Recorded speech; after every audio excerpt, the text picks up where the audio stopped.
Most digital SLRs today have the option of interchangeable lenses, and that gives you an amazing variety of options to take great images with.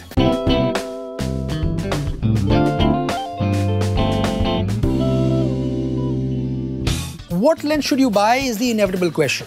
So your 50mm lens is your normal. From there, if you go longer, as in 85, 105, 180, 200, 300 and so on, that's a telephoto.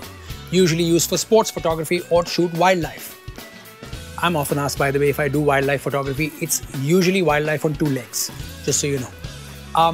When you go wider than a 50mm, you end up with what's called a wide angle or a short lens. So from 50, if you go to a 35, 28, 24, 20, 16, 14, so on, those are your wide lenses. You get wider perspectives, and I'll show you what happens shortly in a simple exercise, all the way from a 16mm lens to a 300 with the same subject.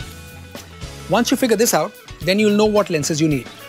In this exercise, when I change the lens, you will note that the perspective also changes. I've kept Darshan's face the same size as well as the exposure, and as I go from 16 to 300, you will note a dramatic change of perspective, and for that matter, his face is flattering or not.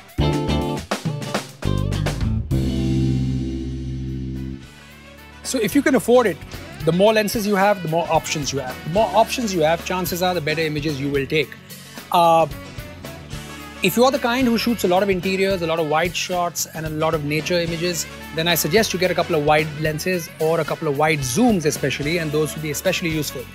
If you're the kind who likes going to Formula 1 racetracks, shooting tight close-ups of people, or maybe even shooting animals somewhere, then you better have a bunch of long lenses with you. What you do with it is up to you. But if you have it, then the options all exist. All the more to take better pictures with, every single time.